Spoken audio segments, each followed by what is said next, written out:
ত্রয়োদশ জাতীয় সংসদ নির্বাচনে ছাতক দুয়ারাবাজার আসনের নবনির্বাচিত সংসদ সদস্য কলিমুদ্দিন আহমদ মিলনের সমর্থনে ধানের শীষের বিপুল ভোটে বিজয় অর্জন করায় যুক্তরাজ্য সহ বিশ্বের বিভিন্ন দেশে থেকে আসা প্রবাসী ও নেতাকর্মীদের সম্মানে ইফতার ও দোয়া মাহফিলের আয়োজন করা হয়েছে। ছাতকের ভাতগাঁও ইউনিয়নের পাগনারপাড় গ্রামের কৃতি সন্তান যুক্তরাজ্য প্রবাসী বিএনপি নেতা বিশিষ্ট শিক্ষানুরাগী ও সমাজসেবী আজির উদ্দিনের বাসভবনে তার নিজ উদ্যোগে এই ইফতার ও দোয়া মাহফিলের আয়োজন করা হয়।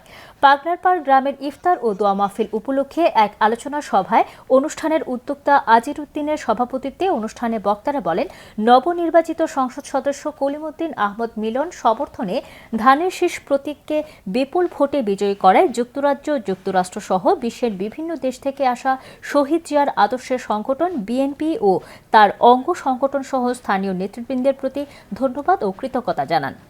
অনুষ্ঠানে বিশেষ অতিথি হিসেবে বক্তব্য রাখেন জাউয়াবাজার ইউনিয়ন বিএনপির যুগ্ম আহ্বায়ক ও জাউয়াবাজার ব্যবসায়ী সমিতির সাধারণ সম্পাদক মোহাম্মদ কামাল উদ্দিন, জাউয়াবাজার ডিগ্রি কলেজের ইংরেজি প্রভাষক এম সারওয়ার জাহান মামুন, যুক্তরাজ্য প্রবাসী আব্দুল ওয়াহিদ, যুক্তরাজ্য প্রবাসী আখতার হোসেন, মাহবুব আহমদ, আমির আলী, আবুল হোসেন ও শুয়েব আহমদ।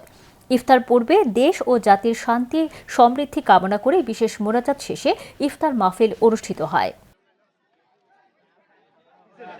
এলাকার মানুষের সহযোগিতার মাধ্যমে আমরা মিলন ভাইকে জয়ী করেছি।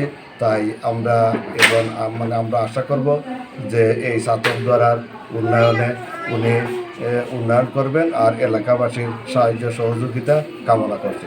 আমরা বিএনপির ফ্যামিলির পক্ষ থেকে বিএনপি পরিবারের পক্ষ থেকে ওনাকে ধন্যবাদ জানাই। ইনশাআল্লাহ কলিমুদ্দিন আহমদ মিলন ভাই উনি একজন ভালো মানুষ, সৎ মানুষ, উনি বিজয়ী হয়েছেন।